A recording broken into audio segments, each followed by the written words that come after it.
ஒரு சின்ன விஷயம், ஒரு சின்ன நுணுக்கம் தான் நான் சொல்கிறேன். இப்போது நம்ம தையல் மிஷினில் ஊசி இருக்கு இல்லையா, நம்ம ஒரு நுணுக்கங்களை நம்ம தெரிஞ்சுக்கணும். அந்த நுணுக்கங்களை நம்ம தெரிஞ்சுக்கிட்டோம்னாலே நம்ம வந்து ஒரு 125% நம்ம டெய்லர் ஆகிட்டோம்.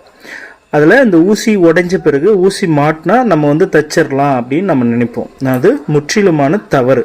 எப்படின்னா, இப்போ ஊசி மாட்டும்பொழுது தைக்கும் அப்படின்னு நினச்சிக்கிட்டு தான் நம்ம இருப்போம். ஊசி உடஞ்சிருச்சு, ஊசி மாட்டுறோம், தைக்கிறோம். ஆனால் அதை ஊசி மாற்றுறதுலேயும் ஒரு விதம் இருக்குது. அதாவது ஊசியில் வந்துட்டு ஒரு பக்கம் 2 கோடு இருக்கிற மாதிரி, ஒரு நடுவில் கேப் இருக்கிற மாதிரி இருக்கும். அது வந்துட்டு ஒரு பக்கம் இருக்கும். அதே மாதிரி இன்னொரு பக்கம் வந்துட்டு பிளைனாக இருக்கும். அதாவது ஊசியோட ஹோல்ஸ் பகுதியில் வந்துட்டு ஹோல்ஸ் அண்டை பார்த்தீங்கன்னா பிளைனாக இருக்கும்.